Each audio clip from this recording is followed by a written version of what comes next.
व्याख्यामुद्रां करसरसिजैः पुस्तकं शङ्खचक्रे बिभ्रद्भिन्नस्फटिकरुचिरे पुण्डरीके निषण्णः अम्लानश्रीरमृतविशदैरंशभिप्लावयन् मामाविर्भूयादनगमहिमा मानसे वागधीशः नमस्ते प्राणेश प्रणतविभवाय मुनिमगाः नमः स्वामिन् रामप्रियतमनुमन् गुरुगुण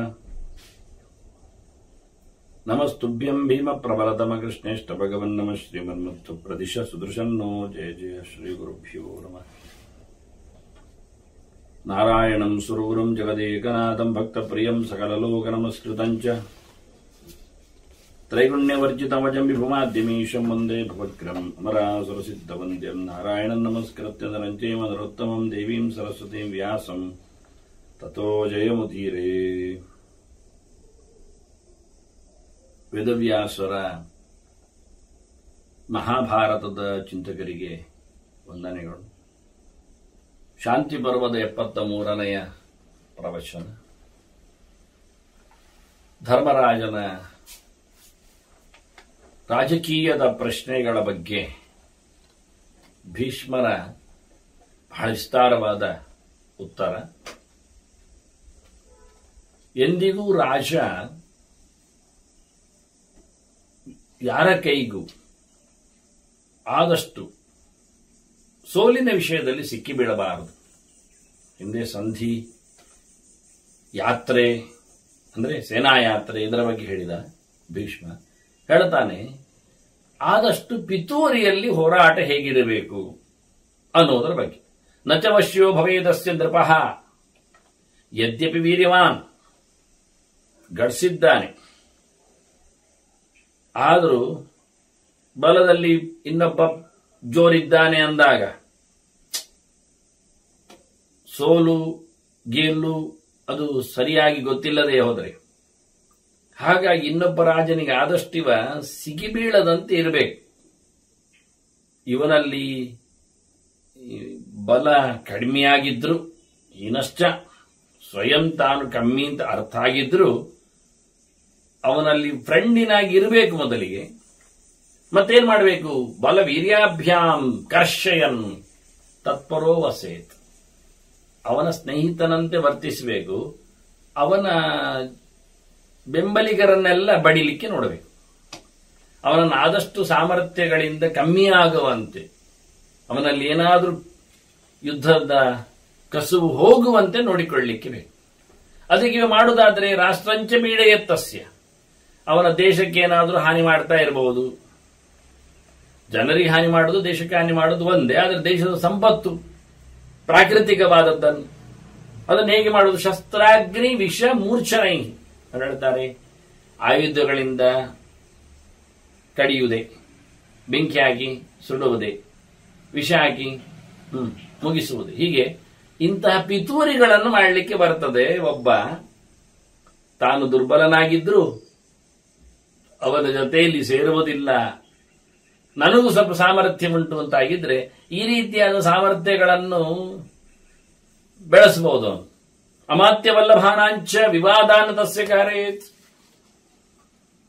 ಇನ್ನೊಂದು ಹಿಡಿಸಿ ಹಾಕುವ ಕೆಲಸ ಮಾಡಲಿಕ್ಕೆ, ಇದು ನಾಶದ ಕೆಲಸ. ಅಮಾತ್ಯವಲ್ಲಭಾನಾಂಚ, ಒಂದು ದೃಷ್ಟಿಯಿಂದ ಇಲ್ಲಿ ಅಮಾತ್ಯರು ಅಂದ್ರೆ ಮಂತ್ರಿಗಳು, ಸಲಹೆಗಾರರು, ಒಟ್ಟಿಗಿರುವವರು ಎಲ್ಲರೂ. ಅಲ್ಲಿ ಅಮಾತ್ಯ, ಮಂತ್ರಿ, ಸಚಿವ ಈ ಶಬ್ದಗಳು ಬೇರೆ ಬೇರೆ ಅರ್ಥವನ್ನು ಕೊಡ್ತದೆ. ಅದರಿಂದ ಮಂತ್ರಿಗಳು ಆಲೋಚನೆಯನ್ನು ಕೊಡುವವರು ಒಂದು ದೃಷ್ಟಿಯಿಂದ, ಅಡ್ವೈಸರ್ಸ್ ಹೇಳಿದ ಹಾಗೆ. ಮತ್ತೆ ಅವರು ಕೆಲಸಕ್ಕೆ ಬರಬೇಕಾಗಿಲ್ಲ, ಬರುವುದಿಲ್ಲ. ಆ ಹೇಳಿದ ಸಂಗತಿಗಳನ್ನು ರಾಜನಿಗೆ ಬೇಕಾದ ಹಾಗೆ ನಡೆಸಿಕೊಡುವವರು ಅಮಾತ್ಯರು, ಅವರೊಟ್ಟಿಗೆ ಇರ್ತಾರೆ. ಹಾಗಾಗಿ ಇಲ್ಲೆಲ್ಲ ಕೆಲವೆಲ್ಲ ಆಯ್ಕೆಯಾದವರು ಸಚಿವರು ಲೆಕ್ಕಾಚಾರದಲ್ಲಿ. ಹೀಗೆಲ್ಲ ಕೆಲವು ಅಂಶಗಳಿವೆ ಬೇರೆ ಬೇರೆ. ಅಂತವರನ್ನು ಮಾತಾಡಿಸಿಕೊಂಡು ರಾಜನಿಗೆ ಹಿಡಿಸಿ ಹಾಕಲಿಕ್ಕೆ ನೋಡಬೇಕು, ಪ್ರತ್ಯೇಕಿಸಬೇಕು. ಭೇದ, ವಂಚನೆ ಅದು ವಲ್ಲಭಾನಾಂಚ. ರಾಜನಿಗೆ ಪ್ರಿಯರಾದವರನ್ನು ಮಾತಾಡಿಸಿ, ಮಿತ್ರರ ವಲ್ಲಭ ಶಬ್ದಕ್ಕೆ 2-3 ಅರ್ಥ ಇದೆ. ಪ್ರಿಯರು ಅಂತ ಅರ್ಥ ಇದೆ, ಮಿತ್ರರು ಅಂತ ಅರ್ಥ ಇದೆ. ಮತ್ತೆ ರಾಜನಿಗೆ ಬೇಕಾದವರು, ರಾಜನಿಗೆ ಬೇಕಾದವರನ್ನು ಮೊದಲು ಹೊಡಿಬೇಕು, ದೂರದಲ್ಲಿದ್ದವರನ್ನ ಅವರನ್ನೇ ಬದಲಿಸಬೇಕು. ಅದರಲ್ಲಿಯೂ ರಾಣಿವಾಸದವರನ್ನು, ವಲ್ಲಭಯ್ಯರು ಅಂದ್ರೆ ಅದು ಅರ್ಥ ಆಗ್ತದೆ. ರಾಣಿವಾಸದವರನ್ನು ಸಹ ರಾಜನಿಗೆ ಪ್ರಿಯತಮೆಯರಿದ್ರೆ ಅಂಥವರಿಂದಾಗಿ ಅಂತಹ ಪ್ರಿಯತಮೆಯರನ್ನು ಕೊಡುವ ಮೂಲಕ ಬೇಕಾದ್ರೆ ಹೀಗೆ ಏನೋ ಒಂದು ಮಾಡಿ ಅವರಲ್ಲಿ ವಿವಾದವನ್ನು ಸೃಷ್ಟಿ ಮಾಡಿ ರಾಜನನ್ನು ತಪ್ಪಿಸಬೇಕು. ಒಟ್ಟಾರೆ ವರ್ಜನೀಯಂ ಸದಾ ಯುದ್ಧಂ ರಾಜ್ಯಗಾಮೇನ ಧೀಮತ. ಬುದ್ಧಿಮಂತನಾದ ಒಬ್ಬ ಸೋಲು ಉಣ್ಣುವವ ಗಟ್ಟಿ ರಾಜನಿಂದ ತಪ್ಪಿಸಿಕೊಳ್ಳಬೇಕು ಅಂತಾದ್ರೆ ಯುದ್ಧವನ್ನಾದಷ್ಟು ನಿಲ್ಲಿಸಬೇಕು. ಯುದ್ಧ ಮಾಡಿ ಗೆಲ್ಲಿಕ್ಕೆ ಆಗುವುದಿಲ್ಲ ಎನ್ನುವುದಾದ್ರೆ, ತನ್ನ ತುಕಡಿಗಳು ಕಮ್ಮಿ ಉಂಟು ಅಂತಾದ್ರೆ, ಪೌರುಷ ಇದೆ ಅಂತ ಅವನು ಒಂದೊಮ್ಮೆ ಅಡಿಯಾಳಾಗುವುದಿಲ್ಲ ಅಂತ ಬಯಸಿಕೊಂಡ್ರೆ ಖಂಡಿತವಾಗಿ ಏನಾದ್ರೂ ಪಿತೂರಿಂದ ರಾಜನನ್ನು ವಿರೋಧಿಯನ್ನು ಮುಗಿಸುವ ವ್ಯವಸ್ಥೆಯಲ್ಲಿ ನೋಡಬೇಕು. ಸೀದಾ ಹೋರಾಟ ಮಾಡುವ ಎಷ್ಟು ಸಾಧ್ಯ ಉಂಟು ಅಷ್ಟು ಉಪಾಯಗಳು. ಉಪಾಯೈಹಿ ತ್ರಿಭಿರಾದಾನಂ, 3 ಉಪಾಯಗಳಿಂದ ಆದಷ್ಟು ಅರ್ಥಸ್ಯಾಹ ಬೃಹಸ್ಪತಿ. ದುಡ್ಡನ್ನು ಎಳಿಬೇಕು ಅಂತ ಗುರು ಹೇಳಿದ್ದಾನೆ.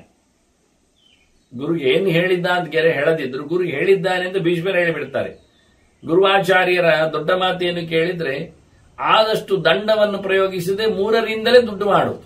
ಸಾಂತ್ವೇನತು ಪ್ರಧಾನೇನ ಭೇದೇನ ಜನರಾಧಿಪ ಯಮರ್ಥಂ ಶಕ್ನಿಯಾದ್ ಪ್ರಾಪ್ತುಂ ತೇನ ತುಷ್ಯೇತ ಪಂಡಿತ.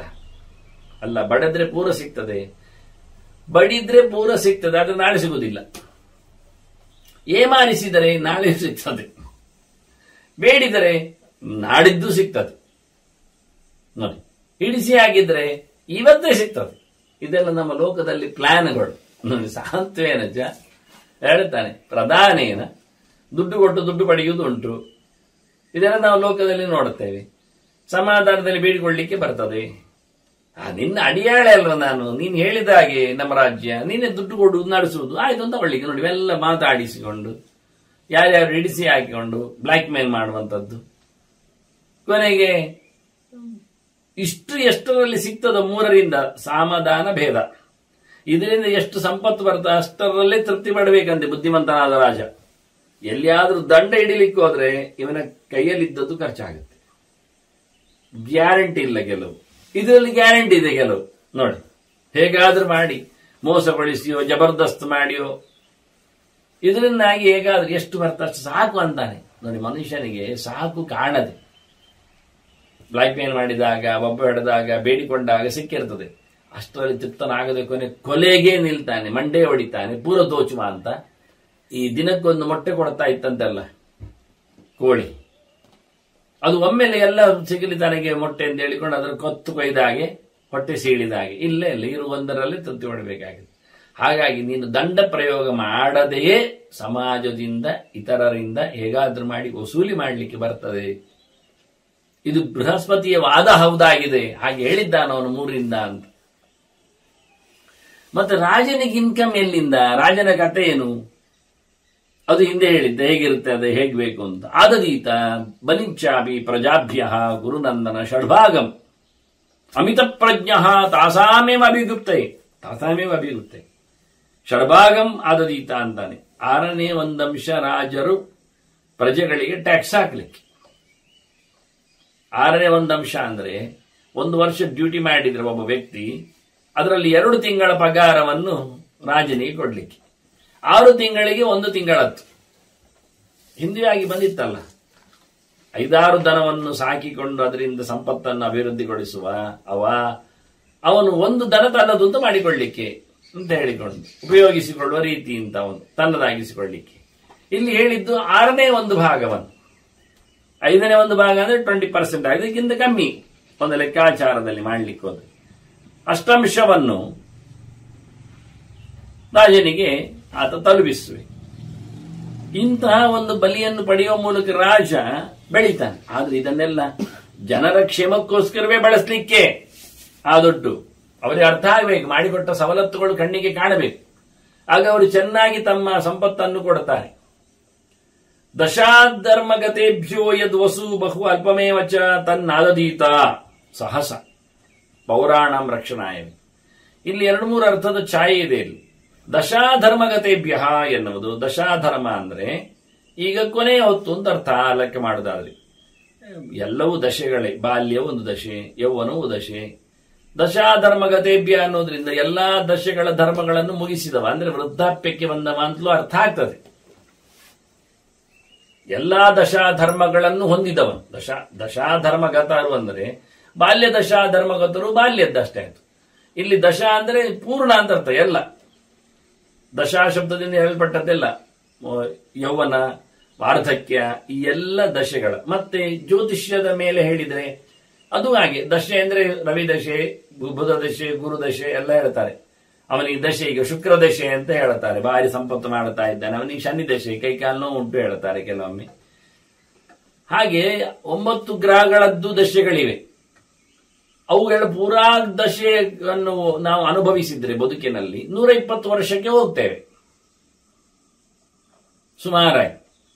ಎಲ್ಲ ದಶೆಗಳನ್ನು ಪಾಸ್ ಆಗುವುದು ಅಂದ್ರೆ 120 ಆಗುವುದು ಅಂತ ಅರ್ಥ. ಹುಟ್ಟಿದ್ದರಿಂದ ಶುರು ಮಾಡಿ ಅದು ಹುಟ್ಟುವ ನಕ್ಷತ್ರದ ಮೇಲೆ ಯಾವ ದಶೆ ಅಂತ ತೀರ್ಮಾನ ಆಗ್ತದೆ, ಎಷ್ಟು ಬಾಕಿ ಇದೆ ಅಂತ ಹೇಳಿಕೊಂಡು ಲೆಕ್ಕಾಚಾರ ಮಾಡಲಿಕ್ಕೆ ಬರ್ತದೆ. ಸುಮಾರಾಗಿ ಅಭ್ಯಾಸ ಇದ್ದವರಿಗೆ ಗೊತ್ತುಂಟು. ಮತ್ತು ಯಾವ ದಶೆಯಲ್ಲಿ ಯಾರ ಭುಕ್ತಿ ಇರ್ತದೆ, ಅದಕ್ಕೆ ಏನು ಪರಿಹಾರ ಮಾಡಲಿಕ್ಕೆ ಉಂಟು, ಪ್ರಾಯಶ್ಚಿತ್ತ ಹೇಗಿರ್ತದೆ ಎನ್ನುವುದರ ಬಗ್ಗೆಯೂ ಬಹಳ ದೊಡ್ಡ ಸಂಹಿತೆಗಳೆಲ್ಲ ವಾಲ್ಮೀಕಿ ರಾಮಾಯಣದ ರಾಮಚರಿತೆಯ ಪ್ರಯೋಗಗಳನ್ನು ಕೊಟ್ಟಿದೆ. ಅದನ್ನು ನಾನು ಯಾವತ್ತೂ 25 ವರ್ಷದ ಹಿಂದೆ ಮಂತ್ರ ರಾಮಾಯಣ ಎನ್ನುವ ಪುಸ್ತಕದಲ್ಲಿ ಅದನ್ನು ಕೊಟ್ಟಿದ್ದೇನೆ. ಯಾವ ಅಧ್ಯಾಯ ಪಾರಾಯಣ ಮಾಡಿದ್ರೆ ಯಾವ ದಶೆಯಲ್ಲಿ ಮಾಡಲಿಕ್ಕೆ ಉಂಟದು, ಯಾವ ಭುಕ್ತಿಯಲ್ಲಿ ಅದನ್ನು ಎಷ್ಟು ಬಾರಿ ಮಾಡಲಿಕ್ಕೆ, ಅದರಿಂದ ಏನು ರಿಸಲ್ಟ್ ಬರ್ತದೆ ಅಂತ.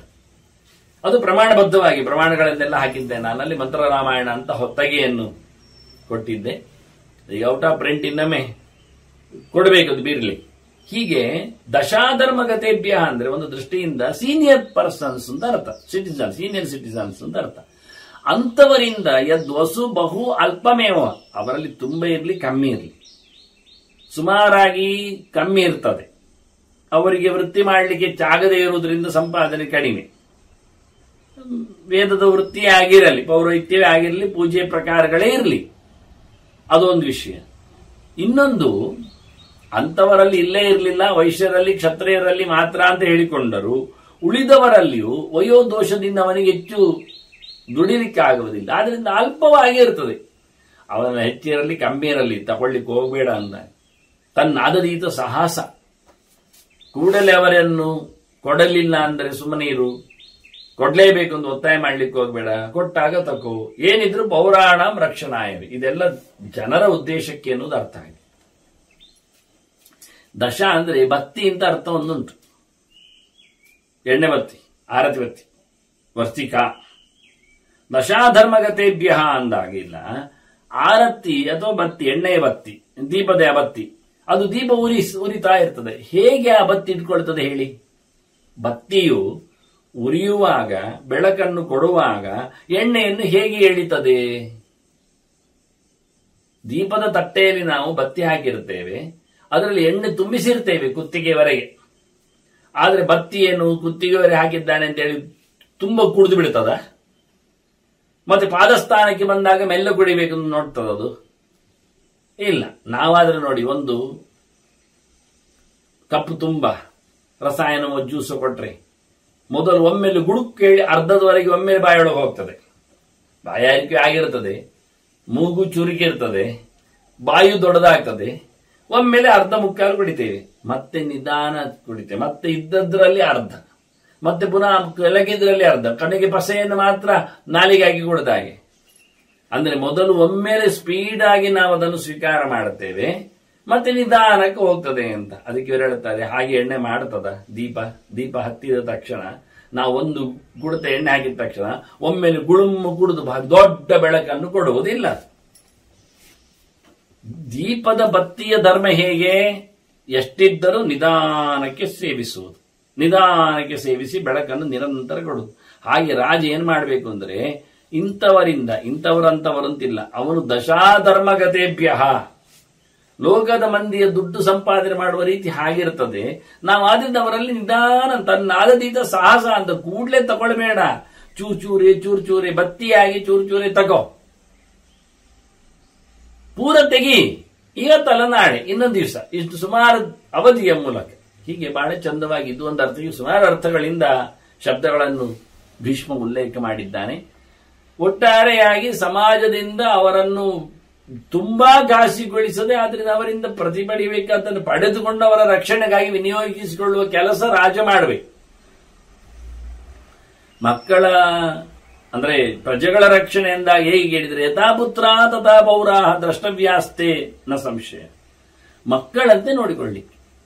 ಮಕ್ಕಳಿಗೆ ಯಾವ ರೀತಿಯಲ್ಲಿ ನಾವು ವೈಭವವನ್ನು ಕೊಡ್ಲಿಕ್ಕೋಸ್ಕರ ತುಂಬಾ ಪ್ರೀತಿಯಿಂದ ಒಳ್ಳೆಯ ನೆಲೆಗಟ್ಟಿನಿಂದ ಕ್ಷೇಮವನ್ನು ಮಾಡ್ತೇವೆಯೋ ಹಾಗೆ ಪ್ರಜೆಗಳ ಕ್ಷೇಮವನ್ನು ರಾಜ ನಡೆಸಬೇಕು ಅಂತ ಹೇಳಿಕೊಂಡವರಲ್ಲಿ ಓವರ್ ಕಾನ್ಫಿಡೆನ್ಷಿಯಲ್ ಆಗಿ ವರ್ತಿಸಬಾರದು. ಅವರ ಜೊತೆಯಲ್ಲಿರತಕ್ಕಂಥ ಪ್ರಜೆಗಳ ಜೊತೆಯಲ್ಲಿರತಕ್ಕ ವ್ಯವಹಾರ ಅದು ವ್ಯವಹಾರದ ಹಾಗೆ ಇರಬೇಕು. ಅಲ್ಲಿ ನಮ್ಮ ವಿಶ್ವಾಸ, ಅಲ್ಲಿ ನಮ್ಮ ಸಂಬಂಧ ಪ್ರಜ್ಞೆ ಅದೆಲ್ಲ ಬರಬಾರದು. ಭಕ್ತಿಶ್ಚೈಷದ ಕರ್ತವ್ಯ ವ್ಯವಹಾರ ಪ್ರದರ್ಶನೆ. ಕೆಲಸದವನೇ ಆಗಿರಲಿ, ಸಂಬಂಧಿಯಾಗಿರಲಿ, ರಾಜದ ವ್ಯವಸ್ಥೆಯಲ್ಲಿ ಕೆಲಸದಲ್ಲಿ ಅವನ ತಾತ್ಪರ್ಯ ಆಗಿದ್ದಾಗ ಅಷ್ಟಕ್ಕಷ್ಟೇ ಅದರಲ್ಲೇ ನೋಡಿಕೊಳ್ಳಿಕ್ಕೆ ತನ್ನ ಬಂಧು ಹೇಳಿಕೊಂಡು ಒಂದು ಮಣ್ಣೆಣ್ಣೆ ಜಾಸ್ತಿ, ತನ್ನ ಮಿತ್ರ ಹೇಳಿಕೊಂಡು ಒಂದು ಅವನಲ್ಲಿರತಕ್ಕ ವಿಶ್ವಾಸ ಹೆಚ್ಚಿಗೆ, ಅದೆಲ್ಲ ಮಾಡ್ಲಿಕ್ಕೆ ಹೋದ್ರೆ ಹೆಚ್ಚು ಕಮ್ಮಿ ಆಗ್ತದೆ, ಮತ್ತೆ ಸಲುಗೆ ಕೊಡ್ತದೆ. ಇದರಿಂದ ರಾಜ ಅವಮಾನಕ್ಕೊಳಗಾಗ್ತಾನೆ. ಇದನ್ನೆಲ್ಲ ಮುಂದೆ ಬಿಡಿಸಿ ಹೇಳ್ತಾನವನು. ಆದ್ರಿಂದ ಆದಷ್ಟು ನೀನು ಹೇಗೆ ನೋಡಬೇಕು ಕೇಳಿದ್ರೆ ಅವರವರಿಗೆ ಅವರವರ ಪ್ರೀತಿ ವಿಶ್ವಾಸದಲ್ಲಿ ಇರುವಂತೆ ನೋಡಿಕೊಳ್ಳಲಿಕ್ಕೆ ನೀನು ಹೆಚ್ಚು ವ್ಯವಹಾರದಲ್ಲಿ ಅವರನ್ನು ತೊಡಗಿಸಿಕೊಳ್ಳಬಾರದು. ಭಾರಿ ಆತ್ಮೀಯರಂತೆ ಅದನ್ನು ಮಾಡಿಕೊಳ್ಳಿಕ್ಕಿಲ್ಲ. ವ್ಯವಹಾರದಲ್ಲಿ ಒಂದೇ ನಮೂನೆ, ಅದರಲ್ಲಿ ಸಹಜವಾಗಿ ಸಮಾಜ ಥರ್ಡ್ ಪಾರ್ಟಿ ಅಂತ ಅರ್ಥ. ಶ್ರೋತುಂಚೈವ ನೆಸೇದ್ರಾಜ ಪ್ರಾಜ್ಞಾನ್ ಸರ್ವಾರ್ಥದರ್ಶಿನ. ಈಗ ವ್ಯವಹಾರ ನಡೆಸುವಾಗ ಕೊಡುಕೊಳ್ಳು ವ್ಯವಹಾರ, ಮಾತಿನ ಕತೆ, ದ್ರವ್ಯದ ವಿನಿಯೋಗ, ವಿನಿಕ್ರಮ ಇವನ್ನೆಲ್ಲ ಇಟ್ಟುಕೊಂಡಾಗ ಮಾರಾಟ ಮುಂತಾದ್ದು ಬಂದರೆ ಇಂತಹ ಸಂದರ್ಭದಲ್ಲಿ ಈ ವ್ಯವಹಾರವನ್ನು ನೋಡಿಕೊಳ್ಳಲು, ಓದಿಕೊಳ್ಳಲು, ಕೇಳಿಕೊಳ್ಳಲು ಒಬ್ಬ ಎಕ್ಸ್ಪರ್ಟ್ ಅನ್ನು ಇಡಬೇಕು. ತುಂಬಾ ಜನ ಇದ್ದರೆ ಒಳ್ಳೆಯದೇ, ಮಾಡಬೇಕು. ರಾಜ ಏನಾದರೂ ವ್ಯವಹಾರಗಳ ಬಗ್ಗೆ ಬಂದರೆ ಮಾತಾಡುವುದನ್ನು ಮಾತಾಡಿಸಿಕೊಳ್ಳಿಕ್ಕೆ ಇಟ್ಟುಕೊಳ್ಬೇಕು ಜನರನ್ನು. ಅದು ಒಳ್ಳೆಯವರು, ಪ್ರಾಜ್ಞಾನ ಸರ್ವಾರ್ಥ ದರ್ಶನ, ಒಳ್ಳೆ ತಿಳುವಳಿಕೆ ಉಳ್ಳವರನ್ನು, ಎಲ್ಲ ಪ್ರಕಾರದ ನಾಲೆಜ್ ಇರುವವರನ್ನು.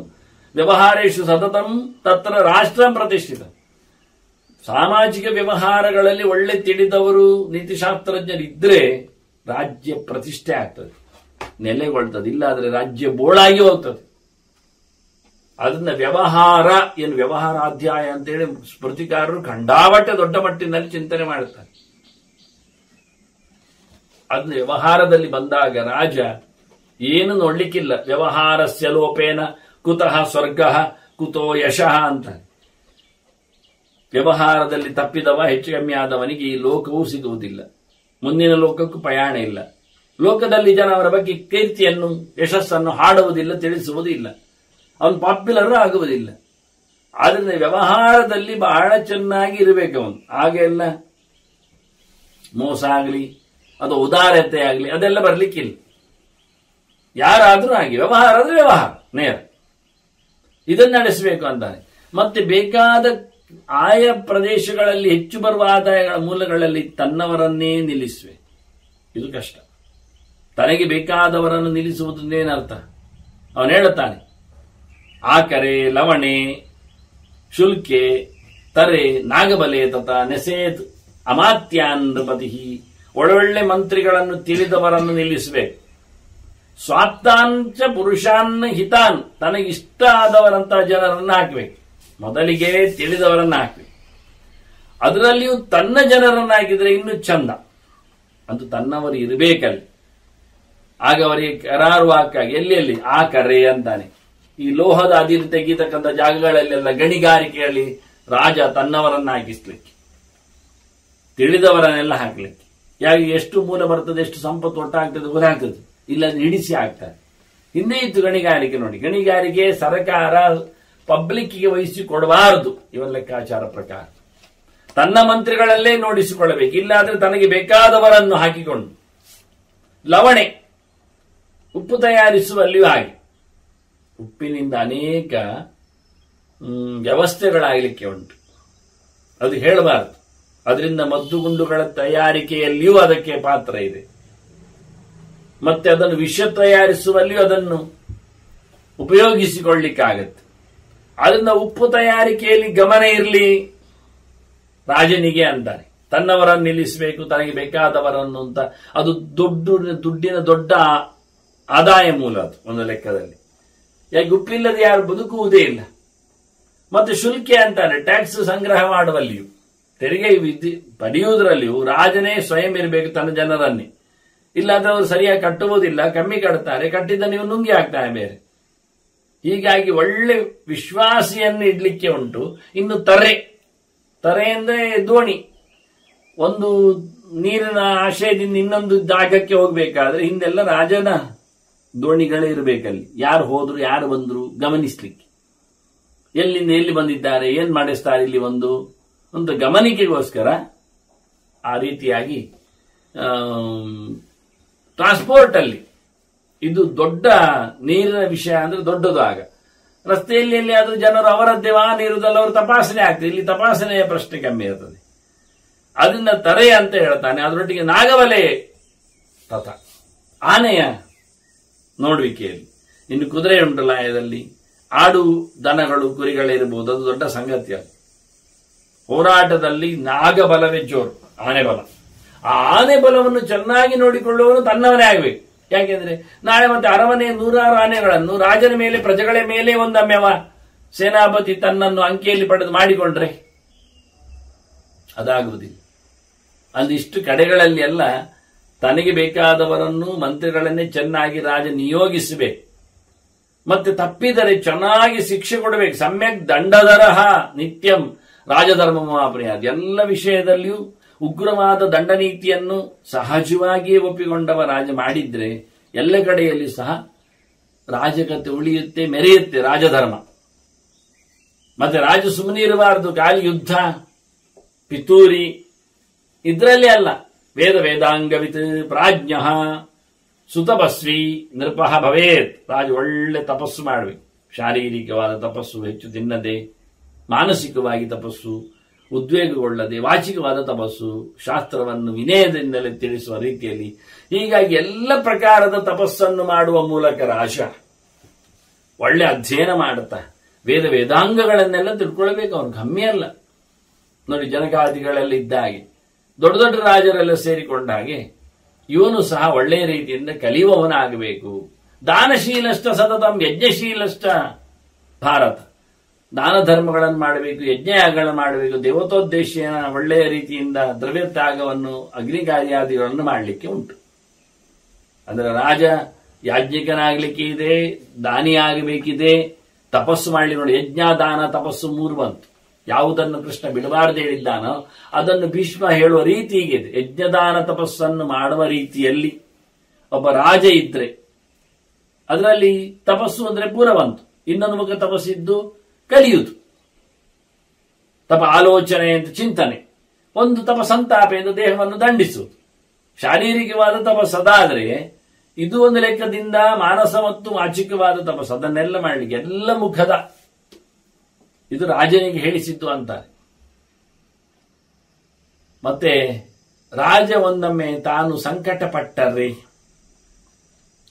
ಶತ್ರುಪಾಳಯದಿಂದ ಸಿಕ್ಕಿಬೀಳುವ ಸಂಭವ ಆದರೆ, ಸೋಲುವ ರಾಜನಾದ್ರೆ ಏನ್ ಮಾಡ್ಲಿಕ್ಕೆ ಉಂಟು? ಅದರ ಬಗ್ಗೆ ಒಂದಿಷ್ಟು ಬೇಡವಾ? ಪಿತೂರಿ ಹೇಳುವಾಗ ಅದು ಹೇಳ್ತಾನೆ, ಯದಾತು ಪೀಡಿತೋ ರಾಜ ಭವೇದ್ ರಾಜ್ಞಾ ಬಲೀಯಸ ತ್ರಿಧಾತು ಕೃತ್ವಾ ಮಿತ್ರಾಣಿ ವಿಧಾನ ಉಪಕಲ್ಪಯೇತ್. ಮೊದಲಿಗೆ ತನ್ನ ಶಿಷ್ಯರನ್ನು, ಪ್ರಿಯರನ್ನು, ಆಪ್ತರನ್ನು, ಸಲಹೆಗಾರರನ್ನು, ಮಂತ್ರಿಮಂಡಲದವರನ್ನು 3 ರೀತಿಯಿಂದ ಪ್ರತ್ಯೇಕಗೊಳಿಸಿ, ಅಂದ್ರೆ ಅವನಿಗೆ ಬೇಕಾದ ಹಾಗೆ ಅವರಿಂದ ವಿಷಯವನ್ನು ಸಂಗ್ರಹ ಮಾಡಲಿಕ್ಕೆ, ಅದನ್ನು 3 ಕಡೆಯಿಂದ ತಾನು ತಗೊಂಡದನ್ನು ಸಂಗ್ರಹ ಮಾಡಿ ತಿನ್ನಲಿಕ್ಕೆ 3 ಪ್ರಕಾರ ಹೇಳ್ತಾರೆ. 3 ಗುಂಪಿನವರು. ಇಲ್ಲಿ ಯಾಕೆ 3 ಹೇಳಿದ್ದು ಅಂದ್ರೆ, ಸಾತ್ವಿಕರು, ರಾಜಸರು, ತಾಮಸರು ಅಂತ ಆಯಾ ಸ್ವಭಾವದವರು ಒಟ್ಟಾದಾಗ ಹಾಗೆ ಪರಿಹಾರ ಹೇಳುತ್ತಾರೆ, ಹಾಗೆ ಸಮಸ್ಯೆಯನ್ನು ಬಿಡಿಸ್ತಾರೆ. ಹಾಗಾಗಿ ಯಾವುದು ಇಲ್ಲಿ ಇದೆ ಎನ್ನುವುದನ್ನು ಸರಿಯಾಗಿ ತಿಳ್ಕೊಳ್ಳಿಕ್ಕೆ ರಾಜನೇ ಮೊದಲು 3 ಗುಂಪು ಮಾಡಿಸಿ ಅವರಿಂದ ಸಬ್ಜೆಕ್ಟ್ ಅನ್ನು ಕೇಳಲಿಕ್ಕೆ ಉಂಟು. ಕಳೆದ ಬಾರಿ ಬಂದಿತ್ತು, ರಾಜ ಏನ್ ಮಾಡ್ಲಿಕ್ಕಿದೆ ಅಂತ ಹೇಳಿಕೊಂಡು ಯಾರ ಹತ್ರ ಏನ್ ಕೇಳಲಿಕ್ಕೆ ಅಂತ, ಮೊದಲು ಯಾರನ್ನು ಮಾತಾಡಿಸ್ಲಿಕ್ಕೆ ಅಂತ. ಇಲ್ಲಿ ಬಹಳ ಸ್ಪಷ್ಟವಾಗಿ ಹೇಳ್ತಾನ, ಯದಾತು ಪೀಡಿತೋ ರಾಜ ಭವೇದ್ ರಾಜ್ಞಾ ಬಲೀಯಸ. ಒಬ್ಬ ಜೋರಾದ ರಾಜನಿಂದ ಅವನು ಸೋಲನ್ನು ಅನುಭವಿಸ್ತಾ ಬಂದ್ರೆ ತಿದಾತು ಕೃತ್ವ ಮಿತ್ರಾಣಿ ವಿಧಾನ ಉಪಕಲ್ಪೆ. ಹೇಗೆ ಅವನನ್ನು ಬಗ್ಗೆ ಬಡಿಯುವುದು ಎನ್ನುವುದರ ಬಗ್ಗೆ ಮೊದಲು ಎಲ್ಲರನ್ನು ಸೇರಿಸಿ ಪ್ರತ್ಯೇಕವಾಗಿ ಅವರಿಂದ ಕೇಳಿಕೊಂಡು ಅದಕ್ಕೆ ಅನ್ವಯ ಮಾಡಿಕೊಳ್ಳುವ ಮೂಲಕ ರಾಜ ಇದರಿಂದ ಏನು ಮಾಡ್ತಾನೆ ಎನ್ನುವುದು ರಾಜ ಯಾರಿಗೂ ಗೊತ್ತಿಲ್ಲ. ಯಾಕೆ 3 ಗುಂಪು ಮಾಡಿದ್ದಾನೆ. ಒಂದು ಗುಂಪಿಗೆ ಇನ್ನೊಂದು ಗುಂಪಿನ ಪರಿಚಯ ಇಲ್ಲ, ಅದರಲ್ಲಿ ಯಾರು ಸೇರಿದ್ದಾರೆ ಗೊತ್ತಿಲ್ಲ. ಆದ್ರಿಂದ ಲೀಕ್ ಆಗುವ ಸಂಭವ ಇಲ್ಲ. ತುಂಡು ತುಂಡು ಮಾತ್ರ ರಾಜ ಪ್ರತಿಯೊಬ್ಬರಲ್ಲಿ ಡಿಸ್ಕಸ್ ಮಾಡಿದ್ದಾನೆ, ಅವರಿಗೆ ಅಷ್ಟೇ ಗೊತ್ತು. ಅದು ಎಷ್ಟು ಜನರಲ್ಲಿ ಮಾತಾಡಿದ್ದಾನೆ ಅಂತ ಮಾತು ಗೊತ್ತಿಲ್ಲ ಅವರಿಗೆ. ಇದು ತ್ರಿಧಾತುಕೃತ್ವ. 3 ಗುಂಪು ಮಾಡಿಸಿಕೊಂಡು 3 ರೀತಿಯಿಂದ ವಿಷಯವನ್ನು ತಿಳ್ಕೊಂಡು ಮತ್ತೇನ್ ಮಾಡ್ಲಿಕ್ಕೆ, ತದಾಭಿ ಸಂಶಯ ದುರ್ಗಮ್ ಬುದ್ಧಿಮಾನ್ ಪೃಥ್ವೀಪತಿ. ಮೊದಲು ಅವನು ರಕ್ಷಣೆಗೆ ಬೇಕಾದ ಜಾಗವನ್ನು ಆಯ್ದುಕೊಳ್ಳಬೇಕು. ಕೋಟೆ, ಕೊತ್ತಲ, ಗುರುಚಿ ಇಂಥ ಕಡೆಯಲ್ಲಿ ತನ್ನ ರಕ್ಷಣೆಯನ್ನು ಮಾಡಿಕೊಳ್ಳಲಿಕ್ಕೆ ಬೇಕಾದ ಹಾಗೆ ರಾಜ ಮಾಡಿಕೊಂಡು ಅವನು ನಿಜವಾಗಿ ಬುದ್ಧಿವಂತ, ರಾಜ್ಯ ಅವನಿಗೆ ಸಿಗ್ತದೆ. ಹಾಗಿದ್ದುಕೊಂಡು ಏನ್ ಮಾಡ್ಲಿಕ್ಕೆ ಅಂದ್ರೆ, ಘೋಷಾನ್ಯಸೇತ ಮಾರ್ಗೇಶು ಗ್ರಾಮಾನ್ ಉತ್ಥಾಪಯೇದವಿ. ಶತ್ರುಗಳು ಮುತ್ತಿಗೆ ಹಾಕಲು ಬಂದಾಗ ಈತ ತನ್ನ ರಕ್ಷಣೆಯಲ್ಲಿ ಕೋಟೆ ಒಳಗೆ ಅವಿತು ಕೂತರೆ ಬಂದು ಹೋದ್ರೆ ಅಲ್ಲಿಂದ ಆ ಊರಿನ ಜನರ ಸಂಪರ್ಕ ಇದೆ. ಅವ ಅಲ್ಲಿ ಎಲ್ಲ ಹಳ್ಳಿಯನ್ನು ಮಾಡಬೇಕಂತೆ.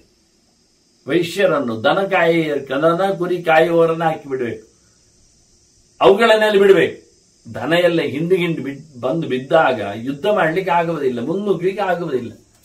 ಅಂತ ಹಳ್ಳಿಗಳನ್ನು, ಗೊಲ್ಲರನ್ನು ಕೂಡಲೇ ನಿಯಮನ ಮಾಡ್ಬೇಕಲ್ಲಿ. ರಾತ್ರಿ ಹಗಲಿನಲ್ಲಿ ಆಗುವ ಕೆಲಸಗಳಿವೆಲ್ಲ. ಯಾವ್ಯಾವುದೋ ಮನೆಗಳು ಗೊಲ್ಲರು, ಯಾಕೆಂದ್ರೆ ಗೊಲ್ಲರ ಮನೆ ಹತ್ತಿರದಲ್ಲಿ ದನಕರುಗಳಿಗೆ ಉಪಟಳಾದ್ರೂ ಸಾಕು, ಅವರು ಬಹಳ ದೂರದಿಂದಲೇ ಕಣೆಯನ್ನು ಎಸಿತಾರೆ.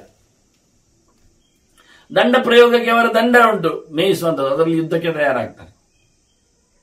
ಆದ್ರಿಂದ ಗೊಲ್ಲರು ಸಹಜವಾಗಿ ಒಂದು ಹೋರಾಟದ ಗಟ್ಟಿಗರು. ಅವರಲ್ಲಿ ಮತ್ತೆ ಫಿಸಿಕಲಿ ಸ್ಟ್ರೆಂತ್ ಇದೆ, ಗೊಬ್ಬರದಿಂದಾಗಿ, ಗೋಮೂತ್ರ ಗೋಮಯಗಳಿಂದಾಗಿ, ಅವರು ಕುಡಿಯದಿದ್ರು ಅದರ ಸ್ಮೆಲ್ಲಿನಿಂದಾಗಿ. ಅದರಿಂದ ಆರೋಗ್ಯಪೂರ್ಣರಾಗಿ ಇವರು ಹಟ್ಟಿಗಳ ಹತ್ತಿರದಲ್ಲಿರುವವರು. ಅಂತಹ ಹಳ್ಳಿಗರನ್ನು, ಗೋಮಾಳರನ್ನು ಅಲ್ಲಿ ಹಾಕಬೇಕು. ಮತ್ತೆ ಅಲ್ಲಿ ಊರಿನಲ್ಲಿದ್ದವರನ್ನು ಓಡಿಸಬೇಕು, ಅಲ್ಲಿಂದ ಬೇರೆ ಕಡೆ ಶಿಫ್ಟ್ ಮಾಡಬೇಕು. ಗ್ರಾಮಾನ್ ಉತ್ಥಾಪಯೇದವಿ, ಇವರನ್ನೇ ಹಾಕಬೇಕಲ್ಲಿ ಹೋರಾಟಕ್ಕೆ. ಅಲ್ಲಿದ್ದ ಜನರನ್ನು ಬೇರೆ ಕಡೆಗೆ ಶಿಫ್ಟ್ ಮಾಡಬೇಕು.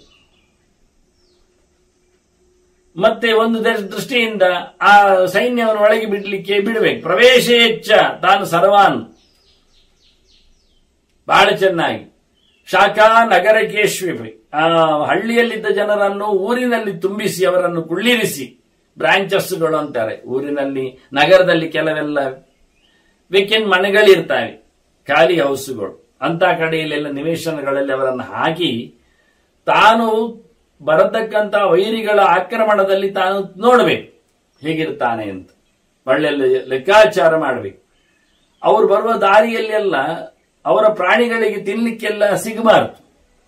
ಕುದುರೆಗಳಿಗೆ, ಒಂಟೆಗಳಿಗೆ, ಆನೆಗಳಿಗೆಲ್ಲ ಸಸ್ಯಾಪಹಾರಂ ಕುರ್ವೀತ, ಅಲ್ಲಿರತಕ್ಕಂಥ ಸಸ್ಯಗಳನ್ನೆಲ್ಲ ಕೀಳಿಸಬೇಕವ. ಸ್ವಯಮೇವ ನರಾಧಿಪ, ತಾನು ತನ್ನ ಇರುವಿಗೋಸ್ಕರ ಬಹಳ ಚೆನ್ನಾಗಿ ತಾನೇ ಬೆಳೆಸಿದ್ದಾದರೂ ಹುಲ್ಲನ್ನೆಲ್ಲ ಕಿತ್ತ ಹಾಕ್ಲಿಕ್ಕೆ ಮಾಡಬೇಕು ಅವಕಾಶ. ಅಸಂಭವೇ ಪ್ರವೇಶಸ್ಯ ದಾಹೇದ್ ಅವನಿನ ಅಗ್ನಿನಾಭೃಶಂ ಅಂತಾರೆ. ಅವರು ಒಳಗೆ ಬರ್ಲಿಕ್ಕೆ ಆಗದಾಗಿ ಬೆಂಕಿಯಾಗಿ ಸುಡಬೇಕಂತದನ್ನು. ಇದ್ದ ಫ್ಯೂಯಲ್ಸ್ಗಳನ್ನು ಸೇರಿಸಿಕೊಂಡು ಮತ್ತೆ ಊರಿನ ತರಗೆಲೆ ಒಣಗೆಳನ್ನೆಲ್ಲ ಹಾಕಿಕೊಂಡು ಕಳೆದ ವಸ್ತುಗಳ ಜೊತೆಯಲ್ಲಿ ಮತ್ತೆ ಬೆಂಕಿ ಹಾಕಬೇಕು. ಶತ್ರುಗಳು ಬಾರದಂತೆ ಮಾಡಲಿಕ್ಕೋಸ್ಕರ ತಾನೇ ಸಸ್ಯಗಳನ್ನು ಕಡಿಸಬೇಕು ಮತ್ತೆ ಅಲ್ಲಿ ಬೇಕಾದ್ರೆ. ಮತ್ತೆ ಅಷ್ಟೇ ಅಲ್ಲದೆ ಅವರ ಜೊತೆಯಲ್ಲಿ ಕ್ಷೇತ್ರ ತೇಜ ಸಸ್ಯೇಶು ಶತ್ರೋರಿವ ಶತ್ರೋರೂಪ ಜಪೇತ್ಸ್ ಅಂತಾರೆ. ನರಾನ್ ಶತ್ರುಗಳ ಬಗ್ಗೆ ತಪ್ಪು ಅಭಿಪ್ರಾಯಗಳು ಬರುವಂತೆ ಕಿವಿ ಚುಚ್ಚಬೇಕು, ಚಾಡಿ ಹೇಳಬೇಕು, ಇವರೇ ಜನರನ್ನು ಬಿಡಬೇಕು.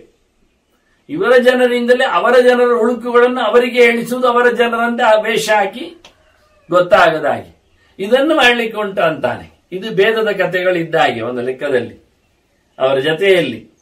ಇನ್ನು ಅದು ಮಾತ್ರ ಅಲ್ಲ, ಅವರು ಓಡಿ ಬರುವುದಾದ್ರೆ ರಾಜ ಎಲ್ಲಿರಬೇಕು ಅಂದ್ರೆ ಅವನ ನಡುವೆ ಇರಬೇಕು. ಇಲ್ಲಾದ್ರೆ ಸಿಕ್ಕಿ ಬೀಳ್ತಾನೆ. ಮತ್ತೆ ಅವರು ಓಡಿ ಬರುವಾಗ ನಾವು ಮಾಡಿರ್ತಕ್ಕಂಥ ದುರ್ಗಗಳು, ನೀರು, ಪಾಶ ಇವೆಲ್ಲ ಇರ್ತದೆ. ಅಗ್ನಿಗೆ ಕೊಟ್ಟಾಗಿದೆ ಸಸ್ಯಗಳೇ ಎಲ್ಲ.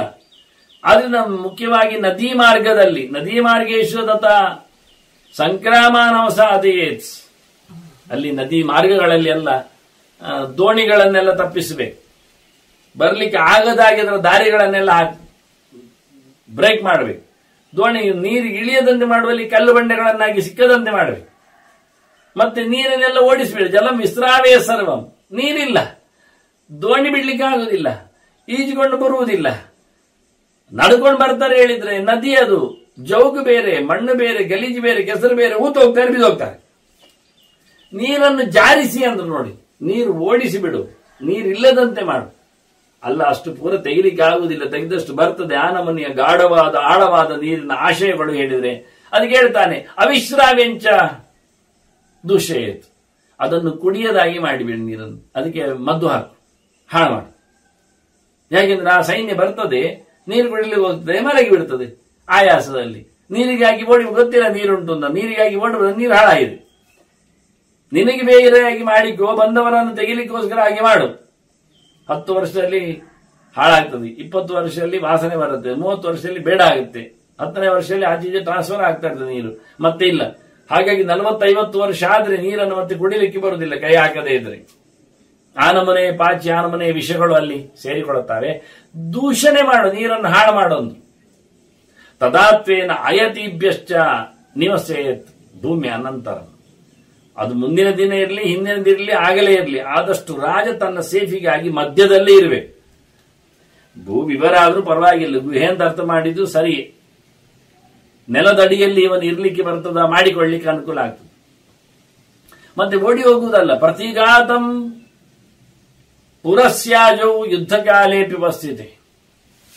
ಪ್ರತಿಕಾರಂ ಪರಸ್ಯಾಜೌ. ಶತ್ರುವಿಗೆ ಆದಷ್ಟು ವಿರೋಧವನ್ನು ಮಾಡಬೇಕು. ಯುದ್ಧ ಕಾಲಕ್ಕೆ ಬಂದಾಗ ಅವನನ್ನು ಮೋಸದಲ್ಲಿ ಬಡಿಲಿಕ್ಕೆ ನೋಡಬೇಕು. ಹೊಂದಾಣಿಕೆ ಮಾಡಲಿಕ್ಕೆ ಆಗದ ರಾಜ ಹಾಗೆ ಉಪಯೋಗಿಸಿಕೊಂಡು ಸಸ್ಯಾಪಹಾರ ಮಾಡಿ ಅಲ್ಲಿರತಕ್ಕಂತಹ ಇತರಗಳನ್ನೆಲ್ಲ ಹೊಡೆದು ತಿಂದು ಇಲ್ಲ ಮಾಡಿಸುವ ಮೂಲಕ, ನದಿಯನ್ನೆಲ್ಲ ತಪ್ಪಿಸುವ ಮೂಲಕ ಯುದ್ಧದಲ್ಲಿ. ಮತ್ತು ಮುಂದೋದ್ರೆ ದ್ರುಮಾಣಾಂಚ ಅಭಿತಃ ರಾಜ ಮೂಲಚ್ಛೇದಂ ಪ್ರಕಾರೇತ್. ಬಹಳ ದೊಡ್ಡವಾದ ಒಂದು ಯುದ್ಧ ತಂತ್ರ ಇದು. ಮರಗಳನ್ನೆಲ್ಲ ಕಡಿಸಬೇಕು ಅಂತ ಹೇಳಿಬಿಟ್ಟ. ಬುಡದಿಂದಲೇ. ಬುಡದಿಂದ ಒಮ್ಮೆ ರಾಜ ಕಡಿಸ್ಲಿಲ್ಲ. ಒಂದು ರಾಜ ಮರಗಳನ್ನು ಕಡಿಸ್ಲೇ ಇಲ್ಲ. ಏನಾಯ್ತು ಕೇಳಿದ್ರೆ ಇವನಿಗೆ ಅವಿತು ಕೂತ್ಕೊಳ್ಳಿಕ್ಕೆ ಆಗಲೇ ಇಲ್ಲ. ಯಾಕೆ? ಎಲ್ಲ ಕಾಡಿನೊಳಗೆ ಅವರು ನುಗ್ಗಿದ್ದಾರೆ. ಕಾಡಿನೊಳಗೆ ನುಗ್ಗುವಾಗ ಬೇಟೆ ನಾಯಿಗಳನ್ನು ಬೇರೆ ತಂದಿದ್ದಾರೆ. ಹೀಗಾಗಿ ಬೇಟೆ ನಾಯಿಗಳು ಕಾಡು ಪ್ರಾಣಿಗಳನ್ನು ಓಡಿಸಿ ಮನುಷ್ಯರೆಲ್ಲಿದ್ದಾರೆ ತೋರಿಸಿಕೊಟ್ಟವರನ್ನು ಕೊಲ್ಲುವಂತೆ ಮಾಡಿ ಕಾಡುಗಳ್ಳರಿಗೆ ಬೆಲೆ ಸಿಕ್ಕಿತು. ಅದಕ್ಕೆ ಹೇಳುತ್ತಾನೆ ಹಾಗೆ ಮಾಡುವ. ಅದಕ್ಕೇನ್ ಮಾಡುವ? ದ್ರುಮಾಣಾಂಚ ಅಭಿತೋ ರಾಜ ಮೂಲಚ್ಛೇದಂ ಪ್ರಕಾರ. ಒಂದು ಕಡೆ ರಾಜನಲ್ಲಿ ಕಡಿಲಿಕ್ಕೆ ಹೇಳಿದ್ರೆ ಮರಗಳನ್ನು ಕಡದ, ಅದರ ಅರ್ಧದ ನಂತರ ಕಡದ, ಅದು ಮತ್ತೆ ಚಿಗುರು ಬರಲಿ ಅಂತ. ಇವರು ಅರ್ಧದ ಮರದಲ್ಲಿ ಅವಿತು ಕೂತು ಬಡಿದ್ರು ಶತ್ರುಬಾಳೆದವರು. ಅದನ್ನ ಮರ ಯಾಕೆ ಕಡಿಬೇಕು ಹೇಳಿದ್ರೆ ಅವರು ಮರದ ಮೇಲೂ ಕೂತ್ಕೊಳ್ಬಾರ್ದು, ಮರದಲ್ಲಿ ಅವಿತು ಕೂತ್ಕೊಳ್ಬಾರ್ದು, ಮರದಾಗಿ ಮರಗಟ್ಟಿಯಿಂದ ನಮ್ಮನ್ನು ಮೋಸ ಮಾಡಬಾರ್ದು, ಅದರ ಗೆಲ್ಲುಗಳನ್ನೆಲ್ಲ ಹೊತ್ತುಕೊಂಡೆಲ್ಲ. ಆದ್ರಿಂದ ಮರಗಳನ್ನೆಲ್ಲ ಯುದ್ಧಕಾಲ ಬಂತು ಅಂದ್ರೆ ಮರಗಳನ್ನೆಲ್ಲ ಕಡಿಸಿ ಬಿಡು. ಅಡಗಿ ಕೂತ್ಕೊಳ್ಳಿರಿಲ್ಲ. ಈಗ ಯಾರಿಗೆ ಅಂತ ಆಗುವುದಿಲ್ಲ. ಈಗ ಮೋಸದಲ್ಲಿ ಇತರರು ಮಾಡಲಿಕ್ಕೆ ಬರುವುದಿಲ್ಲ. ಈ ರೀತಿಯಾಗಿ ಮರಗಳನ್ನು ಕಡಿಸು.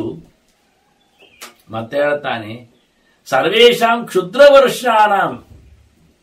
ಅವನು ಹೇಳು ಚೈತ್ಯ ವೃಕ್ಷಾನ ವಿವರ್ಜೆ. ಹಾಳು ಮರಗಳನ್ನು ಮಾತ್ರ ಕಡಿಬೇಕು ಮಾರಾಯ. ಮತ್ತೆ ಒಳ್ಳೆ ದೇವ ಅವಸ್ಥಾನ ಉಳ್ಳಂತಹ ಮರಗಳನ್ನೆಲ್ಲ ಕಡಿಬಾರದು. ಎಂತದಕ್ಕೆ?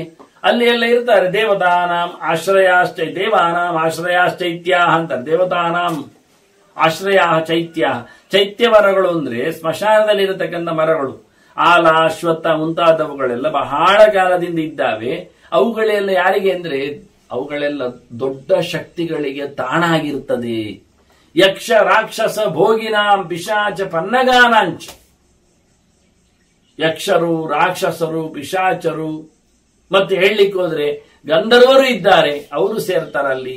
ಹಾವುಗಳಿವೆ, ಅವುಗಳು ಸೇರಿಕೊಂಡಿವೆ. ಅವುಗಳನ್ನು ಎರಡೆರಡು ಜಾತಿ ಉಲ್ಲೇಖ ಮಾಡ್ತಾರೆ ನೋಡಿ. ಒಂದು ಕಡೆಯಲ್ಲಿ ಪನ್ನಗಾನಾಮ್ ಅಂದ, ವಾಸ್ತವವಾಗಿ ಪಿಶಾಚ ಪನ್ನಗಾನಾಮ್ ಅಂತ. ಯಕ್ಷ ರಾಕ್ಷಸ ಭೋಗಿನಾಂ ಪಿಶಾಚ ಪನ್ನಗಾನಾಂಚ ಅಂತ. ಇನ್ನೊಂದು ಕಡೆಯಲ್ಲಿ ಭೋಗಿನಾಮ್ ಅಂದ. ಭೋಗಿಗಳು ಅಂದ್ರೆ ಹೆಡೆ ಇದ್ದವುಗಳು ಅಂತ, ಅದು ಪ್ರಾಣಿಗಳು. ಮತ್ತೆ ಕಾಲಿನಿಂದ ಹೋಗುವುದಿಲ್ಲ. ಪನ್ನಗ ಅಂದ್ರೆ ಒಚ್ಚಿಕೊಂಡು ಹೋಗುವುದು, ದೇಹದಲ್ಲಿ ಹೇಳಿಕೊಂಡು. ಇತರಗಳು ಸೇರ್ತಾರೆ, ಕ್ರಿಮಿಕೀಟಗಳೆಲ್ಲ ಉಂಟು, ಇದನ್ನೆಲ್ಲ ಇಟ್ಟುಕೊಳ್ಳುತ್ತಾರೆ. ಆದ್ರಿಂದ ಅನೇಕ ಬಗೆಯ ಬೋಗಿದ್ದವುಗಳು ಇಲ್ಲದವುಗಳು ಅಂತ, ಹೆಡೆ ಇದ್ದವುಗಳು ಹೆಡೆ ಇಲ್ಲದವುಗಳು ಎರಡು ಜಾತಿಯ ಸರೀಸೃಪಗಳಿವೆ. ಅವೆಲ್ಲ ಅಲ್ಲಿ ಚೈತ್ಯ ವೃಕ್ಷದಲ್ಲಿ ಆಶ್ರಯ ಪಡಿತಾರೆ. ಒಂದು ನನ್ಸೊತ್ತು ನೋಡಿದ್ದೆ, ಕೇಳಿದ್ದು ನೋಡಿದ್ದು ಚಿತ್ರದ ಮೂಲಕ. ಸ್ಮಶಾನದಲ್ಲಿ ಅದೊಂದು ಸ್ಮಶಾನದ್ದು ಒಂದು ಕೂರ್ಮ ಆಮೆ ಇದೆ. ಆಮೆಯಾಗಿ ಆಕಾರ, ಆದ್ರೆ ಬಾಲ ಕೈಕಾಲೆಲ್ಲ ದೊಡ್ಡದಿದೆ, ಮಂಡೆಯು ದೊಡ್ಡದಿದೆ. ಹಾಗೆಯೇ ಹೋಗುವುದು. ಆಮೆಯದ್ದೇ ಜಾತಿ ಇಟ್ಕೊಳ್ಳಿ, ಉಪಭೇದ. ಅದು ಸ್ಮಶಾನದಲ್ಲಿ ಇರುವುದು, ಮತ್ತೆಲ್ಲಿ ಇರುವುದಿಲ್ಲ. ಎಲ್ಲಿ ಸ್ಮಶಾನ ಅಂದ್ರೆ ಹೊಂಡ ಹಾಕಿ ಸಮಾಧಿ ಮಾಡುವಲ್ಲಿ ಇರುದು, ಗೋರಿ ಮಾಡುವಲ್ಲಿ ಇರುವುದು. ಅದು ಹಾಗೇ ಕೂಗುದು, ಮನುಷ್ಯ ವಿಕಾರ ಕೂಗಿದ ಹಾಗೆ. ನೋವಿದ್ರೆ, ಹೆಚ್ಚು ಕಡಿಮೆ ಆದ್ರೆ, ಪಿಶಾಚಿಗಳು ಭೂತಗಳು ಕೂಗಿದ ಹಾಗೆ ಕೂಗ್ತದೆ ಅದು ಸ್ಮಶಾನದಲ್ಲಿ. ಅದು ಹೆಣ ತಿಂದು ಬದುಕುವುದು. ಹೊಂಡ ಗೋರಿಯನ್ನು ಹೊಟ್ಟೆ ಮಾಡಿ ಹೋಗಿ ಒಳಗೆ ಡಬ್ಬಿಯನ್ನು ಕೊರೆದು ಹೆಣ ತಿಂತದ. ಹೆಣ ತಿನ್ನುವ ಕೂರ್ಮ ಅದು. ಬಾಯಿ ಅಗಾಲ ವಿಚಿತ್ರವಾಗಿದೆ. ಆಮೆಯಾಗಿ ಉಂಟು, ಎತ್ತರ ದಪ್ಪ ದೊಡ್ಡದಿದೆ ಮಾತ್ರ ಸೈಜು. ಅದು ಕೂಗುವ ರೀತಿ ಹಾಗೆ ವಿಕಾರವಾಗಿ ಮನುಷ್ಯ ಕೂಗಿದಾಗ ಹೋಗ್ತದೆ, ಪ್ರೇತಗಳು ಕೂಗಿದ ಹಾಗೆ. ಆಗಿಲ್ಲ ಹೇಳ್ತಾರೆ, ಈ ಚೈತ್ಯ ವೃಕ್ಷಗಳಲ್ಲಿ ಎಲ್ಲ ಯಜ್ಞೋಪಯೋಗಿಯಾದಂತಹ ಕೆಲವು ವೃಕ್ಷಗಳು, ಅಶ್ವತ್ಥ, ಆಲ ಮುಂತಾದವುಗಳು, ಇವನ್ನೆಲ್ಲ ಕಡಿಲಿಕ್ಕಿಲ್ಲ ಅಂತಾನೆ. ಅಲ್ಲಿ ಎಲ್ಲ ದೇವತೆಗಳ, ಪಿಶಾಚಿಗಳ, ಭೂತಗ್ರಹಗಳ ಆವಾಸ ಇರ್ತದೆ. ಇರ್ಲೇನೆ ಅವುಗಳು ಹೋಗ್ಲಿ, ಈಗ ಕಳೆದ್ರೆ ಇನ್ನೊಂದು ಕಡೆ ಹೋಗ್ತಾವಲ್ಲ. ಬೇಡ ಮಾರಾಯ. ಅದರಲ್ಲಿ ಒಂದು ದೃಷ್ಟಿಯಿಂದ ಅದು ರೌದ್ರಾಣಾಂಚೈವ ಭೂತಾನಾಂ, ಅಲ್ಲೆಲ್ಲ ಅವುಗಳನ್ನು ಬಡಿಲಿಕ್ಕಿಲ್ಲ. ತಸ್ಮಾತ್ ತಾನ್ ವಿವರ್ಜಯೇತ್ ಅಂತ. ಅಲ್ಲಿರತಕ್ಕಂಥ ದುಷ್ಟ ಶಕ್ತಿಗಳ ಆವಾಸಗಳಿಂದಾಗಿ ಮರಗಳನ್ನು ಕಡಿಬೇಡ ಅಂತವುಗಳನ್ನು. ಶ್ರೂಯತೇಹಿ ನಿಕುಂಬೇನ ಸೌದಾಸಸ್ಯ ಬಲಂ ಮದಂ. ನಮಗೊಂದು ಇತಿಹಾಸ ಕೇಳಲ್ಪಟ್ಟಿದ್ದೆ, ನನಗೆ ಗೊತ್ತುಂಟು ಅಂತಾನೆ ಭೀಷ್ಮೇನು. ಸೌದಾಸ ಎನ್ನುವವನ ಸುರೇಶ್ವರಿ ಬಂದಿದ್ದಾನೆ, ಅವನು ಕಲ್ಮಾಶ್ವಾದನಾಯಲ್ಲಿ ಬಂದದ್ದು. ಸೌದಾಸನ ಸೈನ್ಯದ ಬಲವನ್ನು ಪೂರಾ ಸಂಹಾರ ಮಾಡಿದ್ದಾರೆ ಈ ಪಿಶಾಚಿಗಳೆಲ್ಲ ಸೇರಿಕೊಂಡು. ಇಂಥದ್ದೇ ಒಂದು ಮರ ಕಡ್ದ ಬಾಪ್ತಿನಲ್ಲಿ. ಅದು ಯಾರದು? ಅದಕ್ಕೆ ಕಾರಣನಾದವ ನಿಕುಂಭ ಎನ್ನುವ. ಅವನು ಯಾರು ಕೇಳಿದ್ರೆ ಮಹೇಶ್ವರ ಗಣೇಶನ. ಅವನು ಮಹೇಶ್ವರ ಗಣದ ಒಡೆಯವ ನಿಕುಂಭ ಎನ್ನುವ.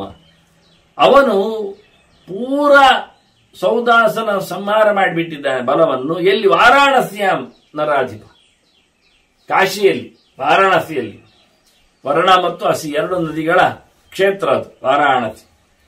ಅದು ಶಿವನ ಕ್ಷೇತ್ರ ಮತ್ತೆ ಆಗಿದೆ. ಮೊದಲದು ಹರಿಯ ಕ್ಷೇತ್ರ ಆಗಿತ್ತು. ಮತ್ತೆ ಕಪಾಲ ಮೋಚನೆಯಿಂದಾಗಿ ಎಲ್ಲಿಯೂ ಆಗದೇ ಇದ್ದಾಗಿ ಶಿವ ಅಲ್ಲಿ ಹೋಗಿ ಕೃಷ್ಣ ಪಾದೋದಕದಿಂದ ಉದ್ಧಾರ ಆದ ಕಥೆ.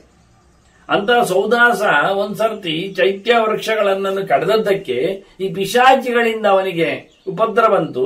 ಅದೆಲ್ಲ ಶಿವನ ಗಣಗಳಾದ್ರಿಂದ ಗಣಪತಿಯಾಗಿ ನಿಂತ ಗಣಾಧಿಪತಿ ಅನಿಸಿಕೊಂಡಿರತಕ್ಕಂಥ ನಿಕುಂಭ ಅವನು ಸೌದಾಸನ ಸೈನ್ಯವನ್ನು ಹಾಳು ಮಾಡಿದ್ದರ ಕಥೆ ನಾವು ಕೇಳುತ್ತೇವೆ. ಇದರಿಂದಾಗಿ ಮರಮಟ್ಟುಗಳನ್ನು ಸಿಕ್ಕಾಬಟ್ಟೆಯಾಗಿ ಕಡಿಲಿಕ್ಕಿಲ್ಲ. ಒಂದೊಂದೇ ಇದ್ರೆ, ವಿಚಿತ್ರವಾಗಿದ್ರೆ, ಎಲ್ಲಿಯೋ ಗುಡ್ಡೆ ಕಡೆಯಲ್ಲಿ ಇದ್ರೆ, ಬಹಳ ಸಮಯದಿಂದ ಇದ್ರೆ, ಅದರಲ್ಲೆಲ್ಲ ದುಷ್ಟಶಕ್ತಿಗಳು ಆವಾಸ ಮಾಡಿವೆ ಅಂತಲೇ ಅರ್ಥ.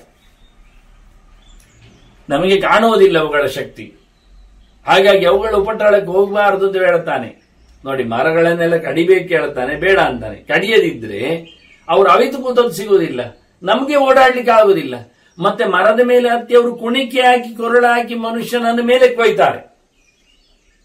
ಕಾಡಿನಲ್ಲಿ ಒಂದು 4-6 ಜನ ಎಲ್ಲಿ ಸದ್ದು ಬರ್ತಾ ಇದೆ ಅಂತ ಕಳ್ಳಕಾಕರನ್ನು ಹೊಡಿಲಿಕ್ಕೆ ಹೋಗ್ಬೇಕು ಅಂತ ಹೊರಟ್ರೆ ಇವರನ್ನೇ ಅವರು ಟ್ರ್ಯಾಪ್ ಮಾಡಿಬಿಡ್ತಾರೆ. ಹಗ್ಗ ಹಾಕಿ ಗುತ್ತಿಗೆಗೆ ಎಳೆದು ಮರದಲ್ಲಿ ಕಟ್ಟಿ ಹಾಕಿ ಬಿಡ್ತಾರೆ.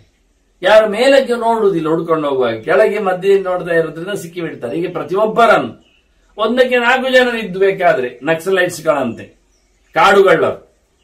ಹೀಗಾಗಿ ಯುದ್ಧಕ್ಕೆ ಬಂದಾಗ ತಾನು ಸೋಲದೆ ಉಳಿಬೇಕು ಅಂತ ಆಗಿಬಿಟ್ಟರೆ ಆದಷ್ಟು ನಡುವೆ ನೆಲೆಗೊಂಡು ದುರ್ಗಕೋಟೆಗಳಲ್ಲೆಲ್ಲ ತಾನು ಒಳ್ಳೆ ಪ್ರೊಟೆಕ್ಷನ್ಸ್ ಮಾಡುತ್ತಾ ಅಲ್ಲೆಲ್ಲ ಒಳ್ಳೆ ಸೈನ್ಯಗಳನ್ನು ನಿಲ್ಲಿಸಿ ತಾನು ಹೋರಾಟ ಮಾಡಬೇಕು. ಅದಕ್ಕೆ ಅಡ್ಡ ಆಗತಕ್ಕಂಥ ಮರಗಳು ಅವುಗಳನ್ನು ಬೋಳಿಸಿ ಬಯಲು ಮಾಡಿದರೆ ಶತ್ರುಗಳು ಅಡಗಿ ಕೂತ್ಕೊಳ್ಳುವುದಿಲ್ಲ.